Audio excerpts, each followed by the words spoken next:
All right, hey everyone.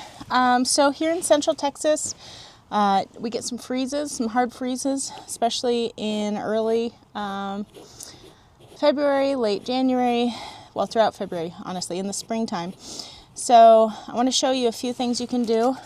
This is the spigot on the exterior of a home here and in Austin, Texas. And I've just removed the hose. What we want to do is cover this to help prevent it from freezing in the hard freeze and cracking and causing a leak on the exterior of the home or inside the wall. So there are these covers that they sell at Home Depot or Lowe's. You could probably order them online as well. And mine is your standard size, so you can see that this spigot is particularly long, so it's longer actually than the depth of this particular box. Depending on the size of your spigot, you're going to be able to put this box over and then it'll be flush to the wall here. If you look here, it's got some padding. It's a thick insulated material that's going to keep the spigot from freezing. So if you look here, you can extend this and there's a little hook inside. This is to hook onto the spigot where the water comes out, and then you will pull it tight like this, and then you'll tighten it down like this. And now if this were flush with the wall, this would be nice and secure and insulated. My spigot is particularly long here, so I've got it wrapped with a towel. I'm going to wrap for the part that doesn't get covered. I'm going to add additional wrapping, and then let me show you this.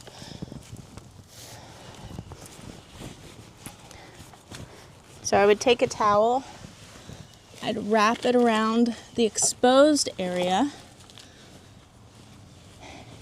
and then what you'll want to do is wrap maybe some plastic around it or something tight. If you don't use a towel that's as thick as this one, it's a little easier. But then it helps if you tape it in place so it doesn't shift. And then once you've got that in place, then you can go ahead and add this cover and tighten it down so it is flush with the towel. And I'll show you what that looks like here.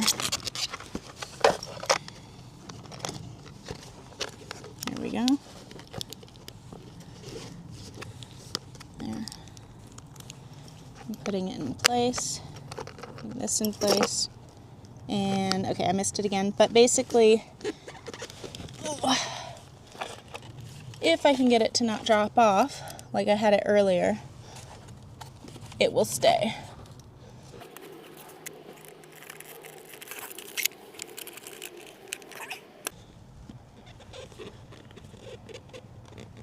So now this is secured. Ideally, I've covered the towel with plastic. So you could cut the garbage bag like this. That's to keep some of the water off it. And then I've taped it. I will tape it here. And this will prevent the spigot from freezing, cracking, and causing a leak and water damage to your home. Let's say that you're all sold out of these when you go to the store, or you can't get them on Amazon, or it's last minute and the freeze crops up. The other way of insulating, one way of insulating is you can take a towel and just wrap it around the whole spigot like this. Put your plastic layer, and this, is to prevent water from the rain during the freeze or ice, right? You want to keep the towel as dry as possible on the inside. So if I've got a trash bag, you can open that up and just cover the whole thing and then tape it. So let's say I put some tape here, securing it. let me show you a close-up quickly. So this is the box, the hook. Loop that on there, and then hold the plastic here so it's taut. I'm still holding the plastic. Can you see that? Here. There we go. And I'm just going to tighten it as far as it'll go. And you'll, in this case, the spigot is long, so it needs additional coverage here from towels. But on a standard size spigot, this will be flush against the wall. And that will look like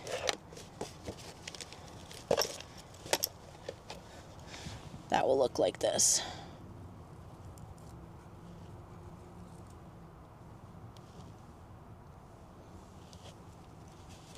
All right, something important to know about your house. If you ever have a water leak that is active or is in a location in the pipes or water fixtures that you're unable to turn it off from the shutoff in the home, it's good to know where your water shutoff at the street is. So you have a property owner side shutoff, and then you've got a city side shutoff. And the owner shutoff is covered by a smaller cover, and it looks like this in Austin. And down inside there's a lever. So if it's aligned, that means it's on and water will go to your house. If it's turned off, if you go to cross like this means that you've shut it off, assuming that it's functioning correctly. Sometimes, if you know a freeze is coming, it's a really good idea to go ahead and look inside your property side shutoff to make sure that the valve isn't covered with dirt, mud, other things.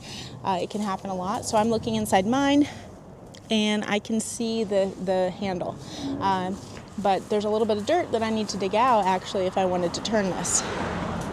So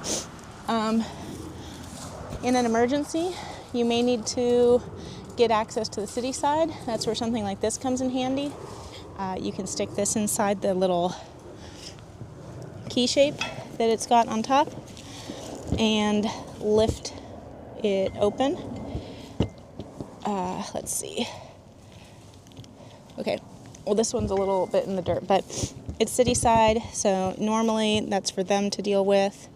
But if you have anything like this, also this side of this tool can be used to turn the valve as well.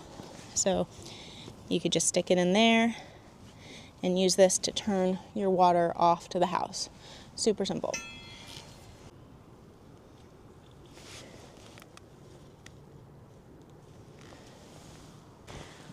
All right. One of the last things I want to share with you today when preparing for a freeze is related to dripping your water and opening your cabinets where there are water fixtures or water pipes. So during a hard freeze, it's a really good idea to keep the water moving, especially if the fixture is on a wall on the exterior of the home. So here is the kitchen window, kitchen sink, and you want to make sure that you're getting some of the warmer water. So right now I've got a steady run of water. This is too much water. You're just wasting water. All you really need is a fairly steady drip. And this may be a little bit too much depending on how hard of a freeze it is. You can tone it back. If you have the handles that turn on your faucet, that's a little bit easier to get the right flow. With this kind, I always have a little bit of trouble, but usually you can get it eventually just a little bit lower. Not quite so steady of a drip. But there we go. So I'm getting a long drip every other second right now. Now I'm going to want to come back and check on this in 10-30 minutes and make sure it still actually is dripping. Because if it stops and it's just some extra water that's held up in here, that's not going to be pushing water through the pipes, which the warm water moving through is what's going to keep those pipes from freezing and potentially cracking and causing water damage inside the home. The other thing you're going to want to do is open up the cabinets. So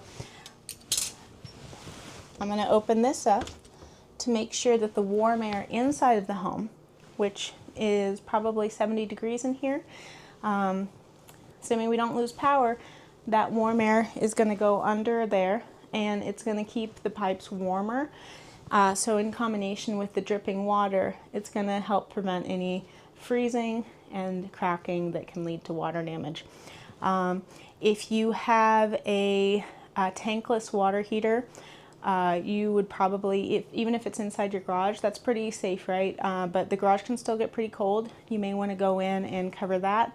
If you have your water heater located somewhere inside the home, if it's on an exterior wall, you may still want to open up that closet so that more of the warm air from inside of your home goes into that closet space and is heating up the area that that water heater is located in, just as an additional, wherever the pipes are really is the key thing. The water heater itself should be heating the water and be warm, but the pipes coming off it, if they're on an external wall, that's where you can see that freezing and cracking.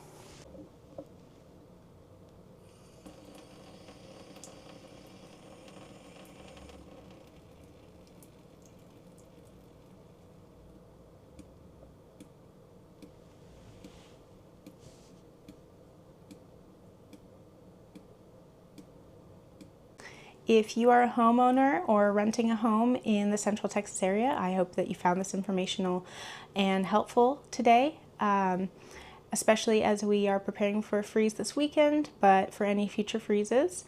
And if there's any information I can help you get, or if you're having any difficulty with your home, reach out to me. I have some plumber contacts in town. You know, there are a number of plumbers around Austin that do operate 24/7 and do emergency response, but hopefully if you follow the tips in protecting your property and take other steps that your local HOA or plumbers may recommend, you won't have to deal with that. So fingers crossed, stay warm, stay dry, and take care.